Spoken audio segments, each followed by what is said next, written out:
Hello everyone and welcome to another exciting episode of Stock Talk by Trading Genie, your go-to space for insightful conversations around finance, business and evolving world of markets. नमस्ते दोस्तों, आज हम एक बहुत ही interesting और important topic पर बात करने वाले हैं, रिसर्च एनालिसिस। मैं हूं आपकी होस्ट रचना पांडे और आज हमारे साथ हैं बहुत ही experienced guest mister Udit Solanki. Hello sir. Udit Solanki is a highly visible market expert with many years of experience in financial markets, specializing in research analysis, trading strategies, and mentoring. He is known for his practical data-driven approach to both trading and investment research, skillfully combining technical analysis with market psychology to help students and professionals better understand markets. Udit's achievements include being recognized as a top mentor in 2024, a result-proven analyst, and a prolific trainer who has positively impacted over thousands of traders worldwide. His expertise covers developing comprehensive trading strategies, effective risk management, and interpreting macroeconomic trends, making him a key resource for in-depth financial and market analysis. Hello Udit sir, welcome to the show. Hello ma'am, thank you so much पहले तो मुझे इस podcast में invite करने के लिए। देखिए, research analysis जो है ना, वो पूरा नंबर्स का खेल है एक। तो पहले जब पहले आपको थोड़ा सब्जेक्ट जो है वो हार्ड लगेगा, लेकिन जब आप उसको समझ लेंगे तब वो आपको कैजुअल लगने लगेगा। तो आज हम इसके बारे में ही थोड़ा जानेंगे। Thank you so much ma'am, पहले तो बहुत खुशी हो रही है यहाँ आने की। Thank you for inviting me for this podcast. Research analysis एक ऐसा सब्जेक्ट है जो पहले टेक्निकल लगता है, लेकिन बाद में जब हम उसको देखते हैं, न्यूमेरिकल्स और सब कुछ समझते हैं, तब वो कैजुअल हो जाता है। चाहे वो इन्वेस्टिंग हो या बिजनेस प्लानिंग हो, जब हम उसके बारे में रिसर्च करेंगे और रिपोर्ट तैयार करेंगे, तब जो फाइनल डेटा आपके हाथ में आएगा, फिर आप जब उसे देखेंगे तब वो आपको ज़्यादा समझ में आएगा बिहाइंड डेटा जो इन्फॉर्मेशन हम आपको देंगे उससे। एग्जैक्टली। तो लोग अक्सर सोचते हैं कि रिसर्च एनालिसिस सिर्फ नंबर्स और चार्ट्स तक सीमित है, पर ऐसा बिल्कुल नहीं है, उससे कई ज़्यादा है।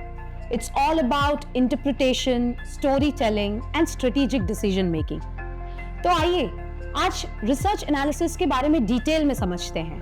रिसर्च एनालिसिस क्या होता है, कैसे करते हैं और ये एक्चुअली मार्केट को किस तरह से इन्फ्लुएंस करता है, हम आज उदित सर से समझेंगे। So Udit sir, let's start.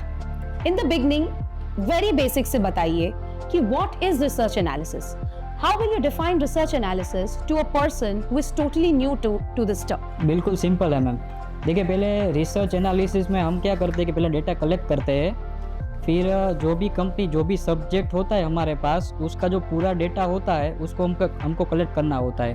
चाहे वो आप मार्केट में से करें या फिर कोई कंपनी के ऑडिट रिपोर्ट से करें, जो उनके फाइनेंशियल्स डॉक्यूमेंट है आप उनसे करें, वहाँ से भी आप डेटा कलेक्ट कर सकते हैं उसके रिगार्डिंग। बिल्कुल सिंपल है। रिसर्च एनालिसिस में पहले हम डेटा कलेक्ट करते हैं, फिर उस डेटा को हम जो इवेल्यूट करते हैं, फिर इवेल्यूट करने के बाद जो उसमें से इंसाइट निकलता है उसका हम यूज़ करते हैं इंडिविजुअल के लिए या फिर ऑर्गेनाइजेशन के लिए। सो बेसिकली जहाँ जहाँ डेटा वहाँ रिसर्च एनालिसिस। इमेजिन कीजिए कि आप कोई स्मार्टफोन कंपनी में इन्वेस्ट करना चाहते हो, तो पहले एज अ रिसर्च एनालिस्ट हम क्या देखेंगे कि स्मार्टफोन जो मैन्युफैक्चरिंग कंपनी है उसके कॉम्पिटिटर्स क्या है, उस कंपनी की हिस्ट्री क्या है, वो कंपनी के प्रमोटर्स का विजन क्या है, कंपनी आगे चल के क्या परफॉर्मेंस करने वाली है। फिर हम कंपनी के फाइनेंशियल्स भी स्टडी करेंगे, क्योंकि फ़ोन पे दुनिया पूरी शिफ्ट हो गई है। तो जो कीपैड बनाने वाली कंपनी है, अगर वो स्मार्टफोन पे पूरा अपना जो है वो कन्वर्ट नहीं होगी, तो वो वहीं की वहीं रह जाएगी और फिर वो कंपनी का जो है उसको डूबने में ज़्यादा टाइम नहीं लगता है। अगर रियल एग्जांपल हम देखें तो नोकिया, जैसे नोकिया आप देख सकते हैं कि पहले जब 1999 से हम देखें 2006 या 7 तक, तब नोकिया जो है वो मार्केट में धूम मचा रही थी पहले नोकिया।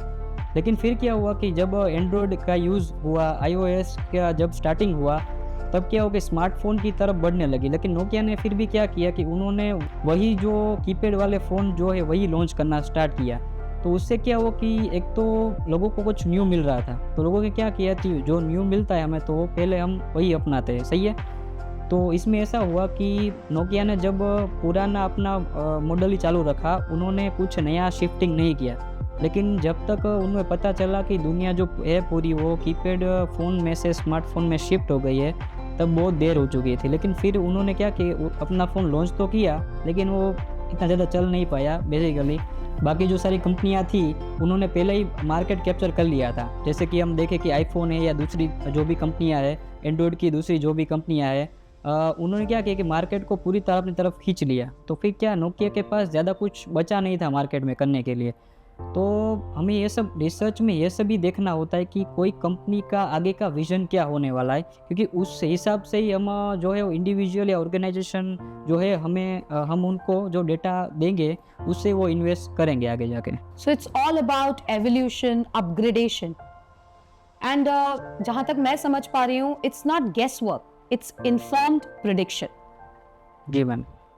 तो रिसर्च एनालिसिस के बारे में तो हम बहुत कुछ समझ चुके हैं। अब हम आगे बढ़ते हैं कि सर एक रिसर्च एनालिस्ट क्या होता है, उनकी मेन रोल्स एंड रिस्पॉन्सिबिलिटीज क्या होती हैं? जी मैम, तो रिसर्च एनालिसिस का जो रोल होता है ना वो एक डायनेमिक होता है। सबसे पहले तो डेटा कलेक्ट करना होता है, फिर वो डेटा कहाँ से आ रहा है, इकोनॉमी से डेटा कलेक्ट कर सकते हैं आप, दूसरी और 2-3 जगह से डेटा कलेक्ट करना होता है। फिर जो डेटा कलेक्ट होता है उसको जैसे हमने पहले किया कि एनालाइज करना होता है, उस पूरे डेटा को एनालिज करने के बाद वो अपने डेटे को जो है वो उसको यूज़ कर सकता है डेटा चार्ट्स में या फिर दूसरे किसी में भी मैथमेटिक्स के ज़रिए हम आप यूज़ कर सकते हैं। जैसे कि रिपोर्ट जो हमें मिलती है वो न्यूमेरिकल भी हो सकती है, जैसे कि कंपनी के ऑडिट रिपोर्ट और वैसा सब कुछ। तो वो जो डेटा हमें मिलता है हम उसको डेटा को पहले चेक करना होता है कि उस डेटा में कोई एरर नहीं हो सकती ना, क्योंकि क्या होता है कि कई बार जब हम कोई डेटा कलेक्ट करते हैं तब उस डेटा में दोनों टाइप से हमें देखना पड़ता है, या तो वो डेटा राइट होता है या डेटा रॉन्ग होता है। अब वो डेटा हमें कहाँ से मिला है, इकोनॉमी मतलब जो पूरी इकोनॉमी फ्लो हो रही है वहाँ से मिला है, फिर इंटरनेट से भी मिल सकता है, कंपनी की कुछ इनसाइडर इन्फॉर्मेशन भी हमें मिल सकती है।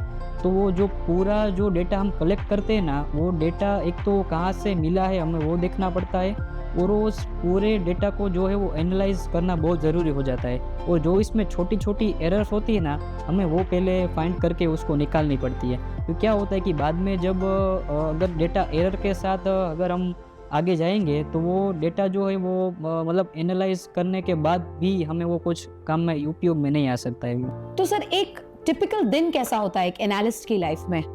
देखिए मैम, सबसे पहले तो मॉर्निंग में जो है वो न्यूज़ देखना होता है कि मार्केट की क्या न्यूज़ चल रही है अभी के हाल में। तो क्या होता है कि एक रात में भी दिन पलट सकता है।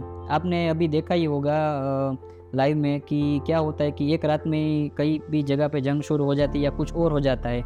अभी जियो इकोनॉमिक्स इतना कनेक्टेड है, एक कंट्री दूसरी कंट्री से इतनी ज़्यादा कनेक्टेड हो चुकी है कि दूसरी कंट्री में कुछ हुआ हमें भी हमारी मार्केट में भी इफ़ेक्ट हो सकता है, तो हमें वो भी देखना होता है। फिर जो सेंट्रल बैंक की पॉलिसीज़ होती है, गवर्नमेंट की कुछ न्यू पॉलिसीज़ होती है, वो सब कुछ भी हमें देखना होता है, क्योंकि वो भी हमें मार्केट में इफ़ेक्ट कर सकती है। चलिए सर, अब मैक्रो लेवल पर बात करते हैं। What is economic analysis? जी मैम, देखिए मैक्रो इकोनॉमिक्स क्या होता है कि जब हम एक अभी इंडस्ट्री को एक को नहीं लेंगे, अब हम पूरी कंट्री को देखेंगे। कंट्री की जीडीपी यानी ग्रोस डोमेस्टिक प्रोडक्ट क्या चल रही है, जैसे हमने पहले बात की कंपनी के जियोपॉलिटिक्स कैसे चल रहे हैं, एक कंट्री के दूसरे कंट्री के साथ जो है वो रिलेशंस कैसे चल रहे हैं, क्योंकि ये सब भी इफ़ेक्ट करेगा इसमें से। और मैक्रो इकोनॉमिक्स में क्या होता है कि आपको सेंट्रल बैंक की पॉलिसी है, fiscal policy, monetary policy, government की जो फिस्कल पॉलिसी है वो देखना होता है, फिर इन्फ्लेशन या फिर इंपोर्ट एक्सपोर्ट, वो सब कुछ आपको जो है वो मैक्रो लेवल पे देखना होता है। क्योंकि मैक्रो लेवल पे जो यानी बड़े स्केल पे जो हो रहा होता है वो छोटे स्केल पे भी इफ़ेक्ट कर सकता है, तो हमें वो सब कुछ भी देखना पड़ेगा। सो जो वाइडर स्केल पे हो रहा है वो छोटे स्केल पर भी अफेक्ट करेगा। Very true. ये जो इकोनॉमिक एनालिसिस है ये इन्वेस्टर्स के लिए कितना इम्पोर्टेंट है? फॉर एग्जांपल अगर गवर्नमेंट्स में जो रेट होते हैं वो बढ़ते हैं बैंक्स में या कहीं में, तो बोरोविंग्स जो है महंगी हो जाती है। लेकिन जब रेट घटते हैं तब वो बोरोइंग्स जो है वो सस्ती हो जाती है, यानी आसान हो जाती है। अगर इंटरेस्ट रेट ज़्यादा होते हैं तो आपके पास कैश फ्लो जो है वो कम होता है। कम होने की वजह से क्या आपकी बोरोइंग्स भी कम होगी। लेकिन अगर इंटरेस्ट मार्केट में कम होगा तो आपके पास जो है वो ज़्यादा ऑप्शंस हो गए बाई करने के लिए, तो उससे क्या होगा, आपकी बोरोइंग्स जो है वो ज़्यादा हो सकती है उसमें, उस मामले में। सर, जो मुझे रीसेंट सिनेरियो याद आ रहा है वो कोविड-19 का है। उस टाइम पर भी एनालिस्ट ने डेटा का रिसर्च करके सारे रिकवरी ट्रेंड समझे थे, आई थिंक, राइट? जी मैम। देखिए, कोविड-19 के समय पे क्या था कि हमें पता नहीं था कि ये महामारी आने वाली है, सही है? तो जब ये आ चुकी है, अब उसका तो हम कुछ नहीं कर सकते, लेकिन आगे का क्या, फ्यूचर का क्या, वो भी तो हमें प्रिडिक्ट करना पड़ेगा ना। एज अ रिसर्च एनालिस्ट तो हम ऐसे देखेंगे कि कोविड-19 के महामारी के वक्त ज़्यादा कौन सी चीज़ों का कंजप्शन ज़्यादा हो रहा था। जैसे कि आप देख सक रहे हैं कि इंसुलिन है, या फिर जो मास्क है, सैनिटाइज़र्स है, जो वैक्सीन्स है, तो हम उन्हीं कंपनी को टारगेट करेंगे तभी के हाल में कि जो प्रोडक्शन जिनका चल रहा है। क्योंकि कोविड-19 के समय क्या हुआ था कि मोस्ट ऑफ कंपनी का जो प्रोडक्शन लेवल था वो घट गया था या बंद हो गया था।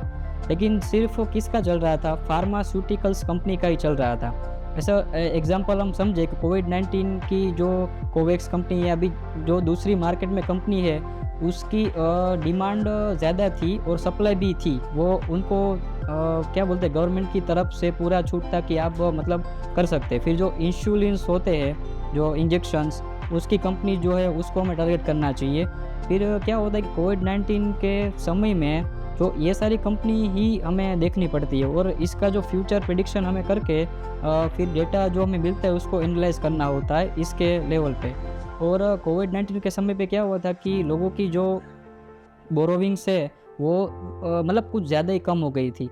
और अगर हम देखें इस हिसाब से, तो जो हॉस्पिटल्स है वो जो उसमें बेड शीट्स, या फिर हम देखें कि दूसरे मेडिकल जो बेचते हैं कंपनियां, उसके कोविड-19 के बाद हमें उसी कंपनी को टारगेट ज़्यादा करना चाहिए, क्योंकि मार्केट के हिसाब से, ट्रेंड के हिसाब से हमें चलना पड़ता है। अगर हम किसी एक पर्टिकुलर को पकड़ के रखेंगे और मार्केट को देखना बंद ही कर देंगे पूरी तरह कि क्या हो रहा है हमारे आजू बाजू, तो फिर क्या होता है कि हमारी रिसर्च गलत साबित हो सकती है उसमें। Oh wow! यानी कि हेल्थ केयर सेक्टर में भी बहुत बड़ा हाथ है रिसर्च एनालिसिस का। जी मैम, सिर्फ हेल्थ केयर में नहीं, अगर आप देखें तो एनालिस्ट जो है सब जगह पे यूज़ होता है। जैसे कि स्पोर्ट्स में यूज़ होता है, फिर आईटी, फार्मास्यूटिकल्स, छोटी छोटी कंपनियां है, उसमें क्या है कि एनालिस्ट आज के ज़माने में बहुत ज़्यादा ज़रूरी हो गया है। अगर उसके बिना अगर आप कुछ भी डेटा बहुत ज़रूरी होता है। डेटा के बिना अगर आप कुछ करना चाहते हो तो वो इम्पॉसिबल है आज की इंफॉर्मेशन की दुनिया में, क्योंकि इंफॉर्मेशन ही सब कुछ है आज की दुनिया में।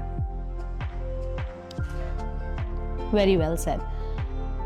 सर, एक लेवल नीचे आकर बात करते हैं। जैसे हमने अभी रिसर्च एनालिसिस के बारे में समझा मैक्रो लेवल पे, let's talk about industry analysis now. एक एनालिस्ट जो है वो इकोनॉमिक ट्रेंड समझने के बाद क्या वो कोई एक पर्टिकुलर सेक्टर पे फोकस करते हैं? बिल्कुल, जैसे कि अभी हमने देखा था मैक्रो लेवल पे, यानी मतलब पूरी कंट्री के लेवल पे देखा था। अभी हम किसी स्पेसिफाई एक इंडस्ट्री को देखेंगे, यानी आईटी है, फार्मा है, या दूसरी कोई कंपनी है। जैसे क्या होता है कि एक सेक्टर को हम पकड़ेंगे, यानी अभी मैं कहूँ कि आईटी, इंफॉर्मेशन टेक्नोलॉजी का सेक्टर पर, तो उसमें जो कंपनियाँ होगी हम सिर्फ उसी पे एनालिसिस करेंगे। फिर अगर हम फार्मास्यूटिकल्स पे जाए, तो जैसे कि हमने बात की अभी कोविड-19 की, तो हम पर्टिकुलर उसी कंपनी के बारे में ही सिर्फ एनालिसिस करेंगे, क्योंकि क्या होता है कि हमें ऐसे पार्ट वाइज ही एनालिसिस करना होता है मैक्रो में। इंडस्ट्री एनालिसिस में और क्या देखना होता है कि कंज्यूमर बिहेवियर क्या है वो देखना होता है, सप्लाई चेन देखनी होती है, डिमांड सप्लाई देखनी होती है। फिर हम देखें कि स्वॉट एनालिसिस भी हमें करना होता है कि स्ट्रेंथ क्या है उसकी, वीकनेस क्या है, वो कैसे ऑर्गेनाइज होती है, उसके थ्रेट्स क्या है, क्योंकि इन सब से ही हमें पता चलेगा कि एक इंडस्ट्री कैसे आगे चल के जा सकती है। क्योंकि क्या होता है कि हमें उसके कॉम्पिटिटर्स को भी देखना होता है, कंपटीशन कितना है, फिर जो कंज्यूमर बिहेवियर कैसे चेंज होता है। क्योंकि आप देख सकते हैं कि कभी कभी क्या होता है, जैसे हमने स्मार्टफोन की बात की कि कंज्यूमर का बिहेवियर तुरंत चेंज हो गया, कीपैड फ़ोन में से वो डायरेक्ट स्मार्टफोन में चले गए। तो हमें वो भी देखना होता है कि कंज्यूमर का बिहेवियर जो है वो किस टाइम पे कब कब चेंज होगा। तो जैसा कि आपने बताया पोर्टर्स, 5 फोर्सेस और स्वॉट जैसे टूल्स इसमें यूज़ होते हैं। क्या आप एक एग्जांपल दे सकते हैं सर, ये कैसे यूज़ करते हैं इंडस्ट्री एनालिसिस में? देखिए रिन्यूएबल जो एनर्जी सेक्टर है उसमें हम देख सकते हैं कि आजकल क्या हो रहा है कि अभी आप देख सकते हैं कि अदानी और रिलायंस के बीच में एक वॉर चल रहा है कि क्या है कि दोनों में अभी रिन्यूएबल एनर्जी का मास्टर कौन बनेगा। रिलायंस ऑलरेडी है तो सही ऑयल और नेचुरल गैस ऑयल में, और अदानी नेचुरल गैस में। लेकिन अभी क्या चल रहा है, रिन्यूएबल एनर्जी का पूरा जो है वो एक मार्केट में चल रहा है। अभी आप देख सकते हैं कि चाइना सबसे ज़्यादा रिन्यूएबल एनर्जी प्रोड्यूस करता है अगर हम वर्ल्ड की बात करें तो अभी अगर हम उसकी इंडस्ट्री अपनी इंडस्ट्री का अगर देखें तो वहाँ पे हमें देखना होगा कि इसमें क्या उनकी स्ट्रेंथ हो सकती है, क्या वीकनेस हो सकती है। वीकनेस के बारे में अगर बात करें तो इतनी ज़्यादा लैंड नहीं है हमारे पास अगर देखें तो, क्योंकि क्या हमारी पॉपुलेशन इतनी ज़्यादा है तो हमें पहले तो उतनी लैंड फाइंड करनी होगी कि कहाँ मिलेगी इतनी लैंड। क्योंकि क्या होगा, कोई भी रिन्यूएबल एनर्जी या तो आप सोलर से ले सकते हो या फिर टर्बाइन, जैसे कि हम अगर देखें तो पवन चक्की जैसे हम देख सकते हैं। तो वो जो चीज़ है वो हमें ध्यान रखनी होगी। फिर क्या इसकी स्ट्रेंथ तो हमने देख ली, वीकनेस देख ली। अब वो ऑर्गेनाइज होना चाहिए वो सेक्टर जो है। अगर वो अनऑर्गेनाइज होगा तो आप कितना भी उसमें मतलब क्या है कि स्ट्रेंथ और देख ले, लेकिन फिर भी आप उसमें सक्सेस नहीं हो पाएंगे। तो आप कहना चाहते हैं कि अकॉर्डिंग टू द रिसोर्सेज जो पॉपुलेशन है उस हिसाब से इंडस्ट्री एनालिसिस जो है वो काफ़ी इम्पॉर्टेंट है। Thank you so much. तो आगे हम अब बढ़ते हैं। जैसे कि हमने मैक्रो लेवल पे देखा, हमने इंडस्ट्री एनालिसिस के बारे में देखा। Now let's dive into a very interesting part that is company analysis. तो उदित जी, क्या बताना चाहते हैं आप कंपनी एनालिसिस के बारे में? देखिए, हमने मैक्रो लेवल पे देख लिया, माइक्रो लेवल पे देख लिया। अभी अब कंपनी एनालिसिस जब करेंगे ना, तब उसमें क्या होगा कि अभी वो छोटा हो जाएगा, और छोटा हो जाएगा। पहले हमने क्या देखा कि पूरे एक कंट्री के बारे में देखा, फिर हमने एक पूरी स्पेसिफाई एक इंडस्ट्री को टारगेट किया। अभी सिर्फ और सिर्फ हम एक कंपनी को टारगेट करेंगे, और जो उसका जो हमें बैलेंस शीट है या फिर पीएनएल है या फिर दूसरे जो डेटा है जो कंपनी हमें प्रोवाइड कर सकती है, उसके हिसाब से हम उसका डेटा कलेक्शन करेंगे और उसका एनालिसिस करेंगे। फिर वो कंपनी का मार्केट में अभी मतलब कितना स्टैंडर्ड चल रहा है, वो कंपनी मार्केट में जो है वो कितना पोर्टफोलियो दे रही है, उसका प्रॉफिट एंड लॉस क्या है।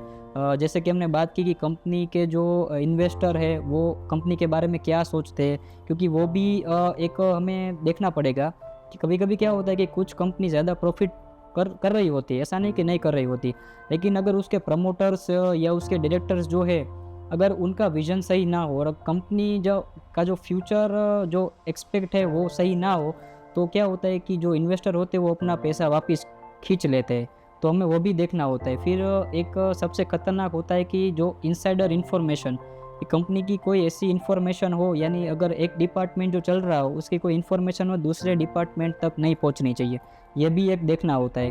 कभी कभी क्या होता है कि अगर कंपनी कोई डेप्ट में है, चलिए ऐसे एग्जांपल के तौर पे समझते हैं कोई कंपनी डेप्ट पे है, और अगर हम उसका जो फाइनेंस डिपार्टमेंट है अगर वो डिक्लेयर कर देता है दूसरे किसी प्रोडक्शन डिपार्टमेंट या फिर किसी दूसरे डिपार्टमेंट को, तो क्या होता है कि कंपनी में जो है वो स्टेबिलिटी जो है वो कम हो जाती है। लोगों के बीच क्या होता है, बातें चलना शुरू हो जाती है कि भाई कंपनी का मतलब इतना डेप्ट चल रहा है, कंपनी मार्केट में ऐसा परफॉर्मेंस नहीं कर पा रही है, तो जो सप्लाई जो हमें चाहिए होती है वो कंपनी से वो एक मिल नहीं पाती है हमें। तो क्वालिटेटिव एंड क्वांटिटेटिव दोनों ही बैलेंस करना पड़ता है। जी मैम। तो कंपनी एनालिसिस में अभी क्या होगा कि हमने अभी माइक्रो देखा, मैक्रो देखा, अभी पर्टिकुलर सिर्फ हम एक इंडस्ट्री को लेके ही टारगेट करेंगे।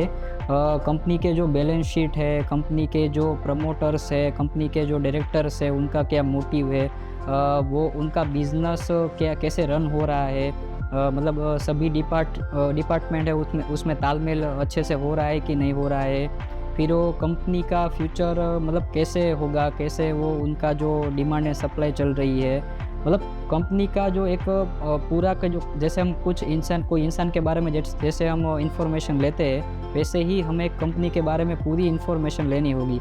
कंपनी की हिस्ट्री क्या थी, कंपनी मतलब कहाँ से कंपनी ने शुरुआत की, कंपनी अभी कैसे चल रही है, कंपनी आगे चल के क्या करने वाली है, क्योंकि उसी से हम जो है वो कंपनी का जो है एनालिस करके फिर डेटा कलेक्ट करके फिर हम जो मार्केट में है फिर कंपनी के जो डायरेक्टर्स है, प्रमोटर्स है, उनका विज़न क्या है, कंपनी को किस तरह से देखते हैं, कंपनी जो है वो आगे चल के क्या परफॉर्मेंस करने वाली, वो सब भी इसमें होता है।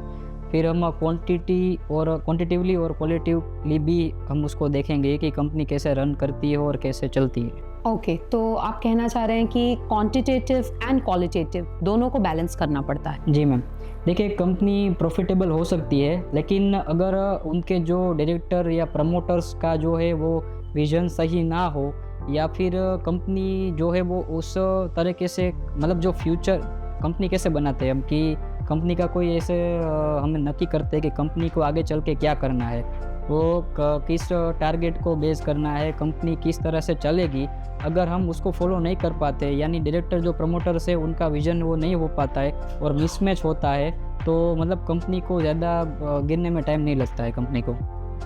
तो उदित सर, इन अ नटशेल क्या आप बता सकते हैं कि की मेट्रिक्स क्या हैं इसके? देखिए, रेवेन्यू ग्रोथ, प्रॉफिट मार्जिन, फिर ईपीएस, अर्निंग पर शेयर, वो सब कुछ हमें देखना पड़ता है कंपनी में, क्योंकि क्या होता है कि न्यूमेरिकल्स भी ज़रूरी हो जाते हैं। मैंने जैसे हमने पहले बात की कि बैलेंस शीट और वो सब हमें वो भी देखना पड़ता है, क्योंकि कंपनी जब हम रन करते हैं तो सिर्फ ऐसे इंफॉर्मेशन पे या फिर अगर गिने मोटिवेशन पे नहीं चलती है, नंबर्स भी मायने रखते हैं। अगर कंपनी प्रॉफिट ही नहीं करेगी और डेप्ट कंपनी की बोरोविंग्स जो है कंपनी की बढ़ती जाएगी, तो फिर आगे चल के वो कंपनी जो है वो पूरा डेप्ट में घुस जाएगी और कंपनी फिर जो है वो बंद हो सकती है, तो हमें उस पर भी ध्यान देना होगा। ओह, काफ़ी भारी भरकम शब्द है। क्या हमारे व्यूवर्स के लिए थोड़ा सिंप्लीफाई करने के लिए कोई रियल लाइफ एग्जाम्पल से रिलेट कर सकेंगे आप इसे? देखिए, अभी हाल में हम देख सकते हैं कि जो टेस्ला कार है वो मार्केट में आई है, तो टेस्ला कंपनी आप देख सकते हैं कि दूसरे ऑटोमोबाइल जो कंपनीज़ है उसके बिहाफ पे ज़्यादा एक्सपेंसिव कारें वो जो है वो बेचती है, लेकिन जो उसमें वो इनोवेटिव टेक्नोलॉजीज़ उसका जो यूज़ करती है वो जो है वो कंज्यूमर को ज़्यादा उन्होंने अट्रैक्ट किया, और प्राइस ज़्यादा होने के बावजूद भी आज जो कंपनी नंबर 1 चल रही है पूरे मार्केट में। राइट, खिलाड़ी तो बहुत सारे हैं, लेकिन as it is said, survival of the fittest, right? जी मैम। तो अब तक हमने economic analysis, company analysis, industry analysis, ये सब टॉपिक्स पर बात कर लिए, एंड उदित जी ने बहुत ही अच्छे इंसाइट्स अपने शेयर किए हैं। लेकिन एक बहुत ही इंपॉर्टेंट क्वेश्चन मैं पूछना चाहती हूँ सर, कि एक एनालिस्ट जो है, ये सारे रोल्स तो उसके हैं ही, इन सबको वो इंटीग्रेट कैसे करता है? How are all the analysis integrated? देखिए मैम, इंटीग्रेशन जो होता है वो भी इकोनॉमी को इफ़ेक्ट करता है। कंट्री की कोई इकोनॉमी अगर वीक होती है तो जो कंपनी की जो सारी जो सेक्टर्स है वो भी ग्रोथ और सब कुछ वीक होगा। देखिए, अगर इकोनॉमी जो है वो स्ट्रॉन्ग है तो सेक्टर्स जो है वो ग्रो करेंगे, लेकिन अगर इकोनॉमी जो है स्लो डाउन हो जाती है तो जो वो सेक्टर्स जो है वो कंपनी के वो ग्रो नहीं कर सकते। यानी मतलब ऐसा तो नहीं है कि ग्रोथ ही रुक जाएगा, लेकिन क्या होता है कि जब हम देखते हैं अगर किसी कंट्री का हम एग्जांपल लें, तो अगर यूएसए में हम देखें तो वहाँ की जो स्टेबिलिटी है वो इंडिया से बहुत ज़्यादा है। जैसे कि वहाँ का डॉलर जो है वो स्टेबल है, वहाँ की इकोनॉमी स्टेबल है, तो वहाँ पे क्या होता है कि ज़्यादा फॉरेन डायरेक्ट इन्वेस्टमेंट एफडीआई आएगा और फॉरेन इन्वेस्टमेंट ज़्यादा बढ़ सकता है वहाँ पे। तो जैसे कि हमने देखा कि जो अफ्रीका जो रिलीजन की जो सारी कंट्रीज़ है उसमें क्या होता है, तो उनका जो रुपीज़ है वो वीक होता है, और दूसरा क्या है कि इकोनॉमी के तौर पे वो बेहतर इसलिए नहीं कर पाते क्योंकि सरकार, गवर्नमेंट और जो सेक्टर्स है, प्राइवेट सेक्टर्स हो या मतलब उसमें तालमेल अच्छे से नहीं बैठता है। जैसे कि हम देख सकते हैं कि अगर गवर्नमेंट की जो पॉलिसीज़ होती है वो भी इफ़ेक्ट करती है कंपनी में, इकोनॉमी में, सब जगह पे उसका इम्पेक्ट ज़्यादा होता है। तो अगर ज़्यादा सूटेबल अगर जो लॉ है वो कंपनी के लिए अगर गवर्नमेंट लेके आती है तो ज़्यादा जो है फॉरेन इन्वेस्टमेंट और वो ज़्यादा बढ़ सकता है। तो अगर उस हिसाब से देखें तो अभी के तौर पे एग्जांपल देखें तो अभी 2014 के बाद से जब स्टार्ट हुआ ये न्यू गवर्नमेंट आई तो उन्होंने कई सारी पॉलिसीज़ जो है वो चेंजेस लाए, फिर उन्होंने क्या किया कि हमारे जो प्रधानमंत्री है उन्होंने भी एक क्या बोलते हैं मुहिम चलाई कि हम खुद जो है वो अपना प्रोड्यूस खुद करें और खुद ही कंजप्शन करें। पहले क्या होता था कि जो बाहर से इंपोर्ट हम करते थे उसकी वजह से क्या होता है कि हमारा जो रुपया है वो भी वीक हो जाता था और इकोनॉमी पे देखें तो जीडीपी भी हमारी डाउन होती थी। लेकिन अगर हमें एक्सपोर्ट बेस्ड इकोनॉमी बनेंगे तो हमें क्या देखना होता है कि जो सारे जो कंपनीज़ है वो खुद आत्मनिर्भर हो, जैसे कि खुद ही कंजप्शन हम करें और खुद ही हम जो है अपने यहाँ ही सब कुछ मटेरियल्स हो या जो भी हो अपने यहाँ ही करें। क्योंकि क्या है कि बाहर से जो आता है उसमें क्या होता है कि इंपोर्ट ड्यूटी एक्सपोर्ट ड्यूटी दोनों होती है, तो उससे क्या होता है हमारी कंट्री इकोनॉमी जो है वीक होती है। और अगर हमने इससे पहले भी देखा, अगर इकोनॉमी कंट्री की वीक होगी तो सेक्टर्स भी वीक चलेंगे, सारा मतलब जो इकोनॉमी होगी वो वीक चलेगी। अगर हम एक्सपोर्ट हम ज़्यादा करेंगे और देख सकते हैं कि अगर हम जहाँ पे डिमांड होती है ज़्यादा वहाँ पे अगर हम फुलफ़िल कर पाए वो डिमांड को तो हमारी कंट्री जो है वो ज़्यादा ग्रो करेगी। और इकोनॉमी बेस पे अगर ग्रो करती है, इकोनॉमी ज़्यादा अच्छी चलती है तो दूसरे जो छोटे छोटे सेक्टर है वो भी चलेंगे। क्योंकि क्या होता है कि इसमें जो एक सेक्टर होते हैं वो दूसरे कई सेक्टर्स के साथ कनेक्टेड होते हैं। अगर हम एग्जांपल के तौर पे देखें कि हमने जैसे बात की थी अभी कि जब कोविड-19 हुआ और जो इंसुलिन्स दिए या फिर कोविड-19 की जो वैक्सीनेशन जो सरकार ने ड्राइव चलाए, अब उसमें क्या होता है कि सीरम कोई दूसरी कंपनी बनाती है और कंपनी का जो होता है बोटल्स वो कोई दूसरी कंपनी बनाती है। तो क्या दोनों कंपनी कनेक्टेड होकर एक प्रोडक्ट पे काम किया और एक प्रोडक्ट पे लिया। अगर अब ऐसे सोचे कि अगर वो जो बोटल्स है अगर वो हमें बाहर से इंपोर्ट करनी पड़ती तो ज़्यादा महंगा हो जाता और ज़्यादा इफ़िशिएंट भी नहीं होता। तो इस हिसाब से देखें तो ये बहुत ज़्यादा ज़रूरी है कि गवर्नमेंट, इकोनॉमी, प्राइवेट सेक्टर, सब सेक्टर के बीच में कोई तालमेल हो और वो सही से चले ऑर्गेनाइजेशन वे पे। Very true, Udit. So we all are in for Make in India and Made in India, right? Right, ma'am. Thank you, Udit. This has been such a valuable session. हमने economic analysis, company analysis, industry analysis के बारे में पढ़ा और एक analyst उसके क्या roles हैं, वो कैसे इन सबको मर्ज करता है, सबके बारे में बहुत ही इंसाइटफुल इन्फॉर्मेशन आपने दी। Thank you so much. Before we wrap up, क्या आप कुछ एडवाइस देना चाहते हैं या कुछ बताना चाहते हैं हमारे अपकमिंग जनरेशन को, स्टूडेंट्स को? Anything from your side? Okay, तो जैसे हमने सभी सेक्टर्स के बारे में जाना, इकोनॉमी के बारे में जाना, गवर्नमेंट के रूल्स के बारे में जाना, फिर मैक्रो इंडस्ट्रियल एनालिसिस के बारे में जाना, तो ये सब चीज़ें होती है एक दूसरे से कनेक्टेड होती है।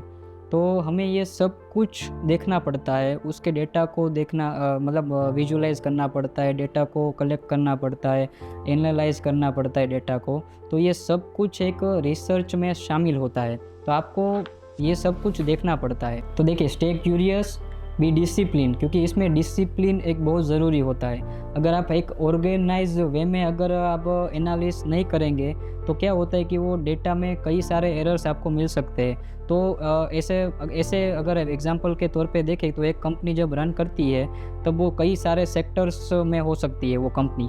और अगर हम कोई बैलेंस शीट बनाते हैं या फिर कोई फाइनेंशियल रिपोर्ट्स भी बनाते हैं तो पहले हम क्या देखते हैं कि सेल्स होती है, फिर प्रॉफिट, और मतलब लाइन में सब कुछ चलना चाहिए और डिसिप्लिन वे में होना चाहिए वो सब कुछ।